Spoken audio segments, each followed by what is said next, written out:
Salut, je suis Jonathan du blog Le Mal Français. Nouvelle vidéo aujourd'hui dans laquelle on va parler boutons après épilation et surtout que faire pour ne plus avoir ces boutons d'épilation qui sont très gênants. Alors il y a trois raisons pour lesquelles on peut avoir des boutons après épilation. La première, c'est tout simplement parce que vous avez la peau sensible. Alors comment savoir si on a la peau sensible?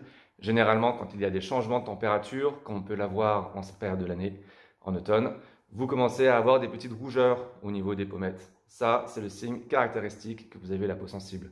La peau sensible, en gros, c'est votre peau va réagir immédiatement au moindre changement, que ce soit climatique, que ce soit de produits de soins.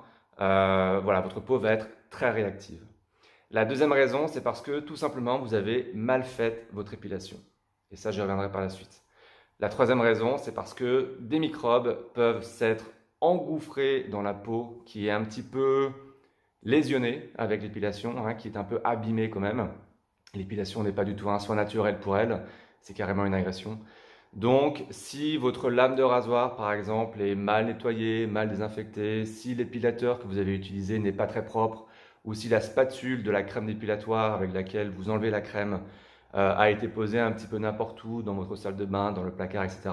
Voilà, il se peut qu'il y ait des microbes sur ces accessoires et forcément, ils vont pénétrer dans le derme. Donc, les trois raisons pour lesquelles vous pouvez avoir des boutons après épilation: la peau sensible, parce que l'épilation a été mal faite, ou parce qu'il y avait des microbes sur les accessoires que vous avez utilisés. Alors comment éviter les boutons après épilation?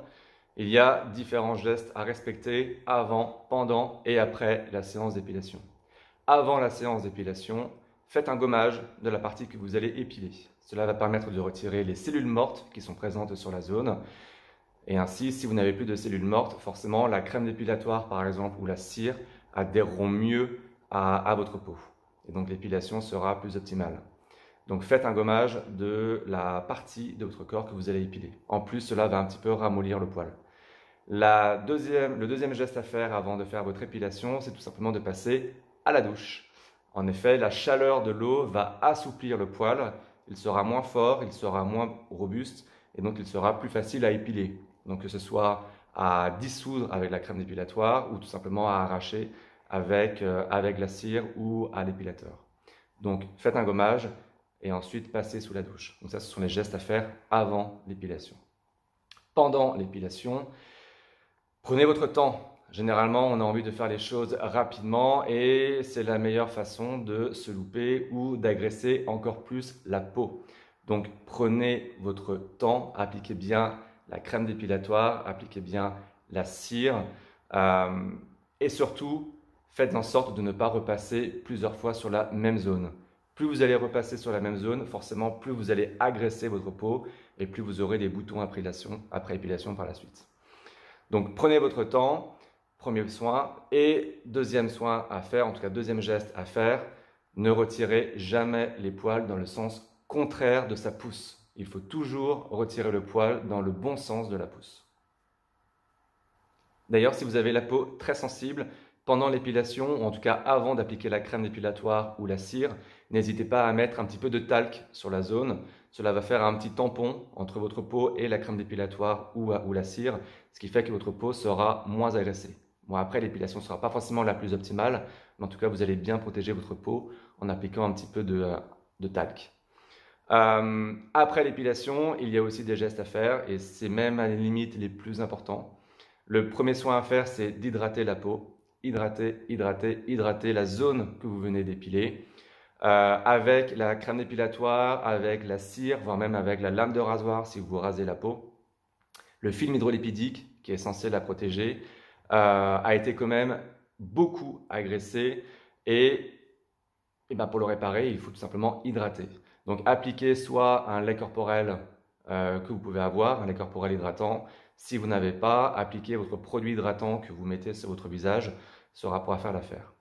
Le meilleur remède pour apaiser une peau qui a été endommagée, c'est quand même d'appliquer du gel d'aloe vera. Alors du gel d'aloe vera bio, bien évidemment, et à 100%, c'est quand même le plus efficace. Donc hydratez. Ensuite, le deuxième geste à faire, quelques jours après l'épilation, pas forcément tout de suite, parce que votre peau est quand même fragilisée, mais dans les 48 heures, n'hésitez pas à faire un gommage, un nouveau gommage, Cela va permettre en fait de faciliter la repousse du poil et d'éviter l'apparition des poils incarnés, ce qui sont susceptibles de provoquer des boutons après épilation. Donc hydrater, gommer, et vous pouvez même faire un petit soin pour ralentir la pousse du poil.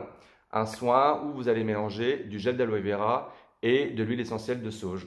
L'huile essentielle de sauge a des principes actifs qui font ralentir la pousse du poil. Alors ça ne va pas ralentir d'une semaine la pousse du poil, mais en tout cas ça va éviter au poil de pousser plus rapidement. Et donc ça va mieux préparer la peau à sa repousse et éviter ainsi l'apparition des poils écarnés. Donc vous pouvez faire votre petit mélange. Mélange d'huile végétale, comme de l'huile d'olive, de l'huile de tournesol, auquel vous appliquez 1 à 2 gouttes d'huile essentielle de sauge, ou vous pouvez mélanger du gel d'aloe vera avec de l'huile essentielle de sauge, et ça fera un très très bon soin, à la fois hydratant et en même temps qui évitera, en tout cas qui ralentira la pousse du poil. Alors vous l'aurez compris, pour éviter les boutons après épilation, il faut prendre son temps et il ne faut pas faire une épilation à l'arrache.